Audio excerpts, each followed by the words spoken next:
Hello YouTube, Sam here from youtube.com/onlivegamer for the new Boston.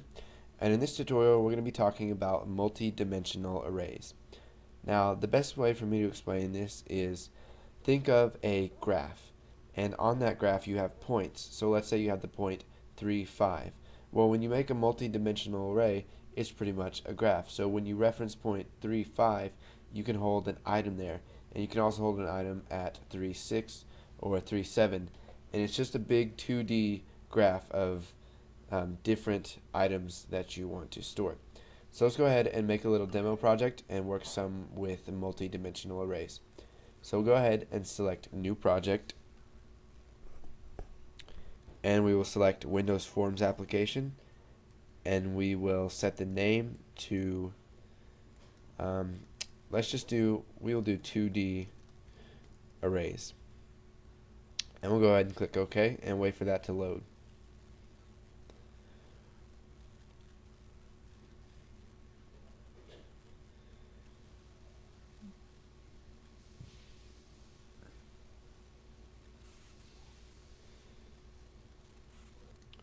Okay, so we'll go ahead and shrink our form a little bit here, and we're going to add a button and 2 text boxes.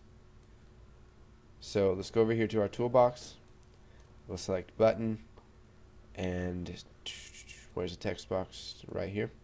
And we'll add another text box. Okay, so we'll just go ahead and shrink this down a little bit.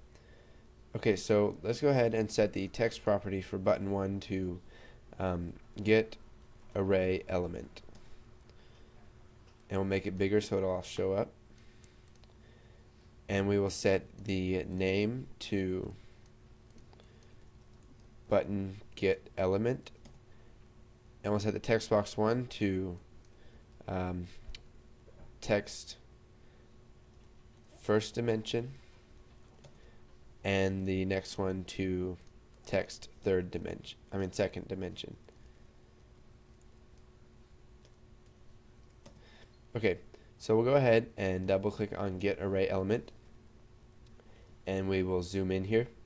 Now let's come up here and create an array. Now this isn't going to be any type of array, this is going to be a multi-dimensional array.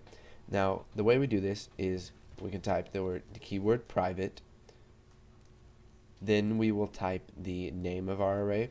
So we'll just type multi-array, and now inside of our parentheses we're going to specify how many dimensions it has. Now we can do this by just typing 2 and comma 2, and now we have to specify a type, so we'll just do string. Okay, so what this means is that the array is going to be 2 long and 2 down. So picture a grid, and picture it 3 across and 3 down, so a square of 3 across and 3 down, because this starts with 0. So it goes 0, 1, 2 across, 0, 1, 2, and 0, 1, 2. So our bottom right hand corner of that would be 2, 2, and the top would be 0, 0. So let's go ahead, this might be a little confusing to you, let's go ahead and assign some values for this. So we will type multi-array, and we will assign 0, 0, and we will set that equal to hello, or let's do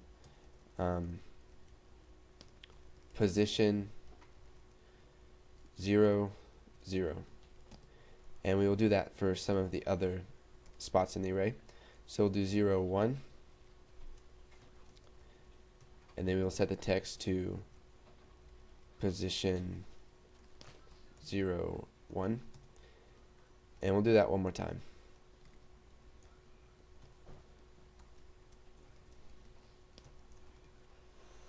And let's just copy this.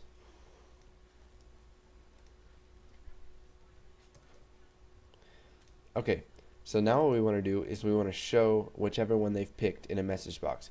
So they will type let's say this is the X length, because we're looking at a grid.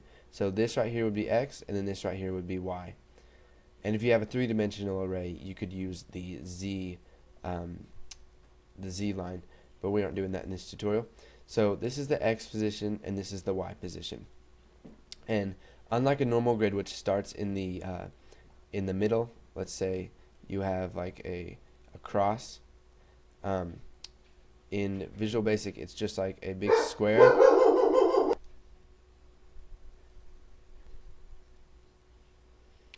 So in Visual Basic, it starts from, let's say, the top right hand corner. So it would start up here, and it will go like, let's say, 3 across and then 2 down, instead of starting in the middle. So let's go ahead and get what the user has typed in. So we'll type messagebox.show, and let's come up here and store what they typed in a couple of variables first. So dim x position as integer, and we will set that equal to C type. So we're going to convert what they got. We'll type text first dimension dot text, and then we will convert that to an integer type. So then we'll declare y position as integer, and we will convert the text second dimension dot text to an integer. Okay, so now we're going to go ahead and show the position.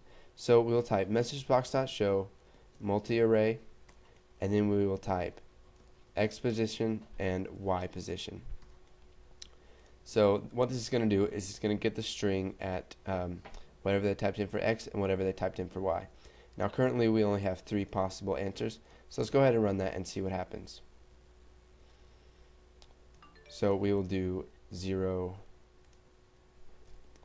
and 1, and get array element, we get position 0, 1, and we can do 0, 2, and we get position 0, 2.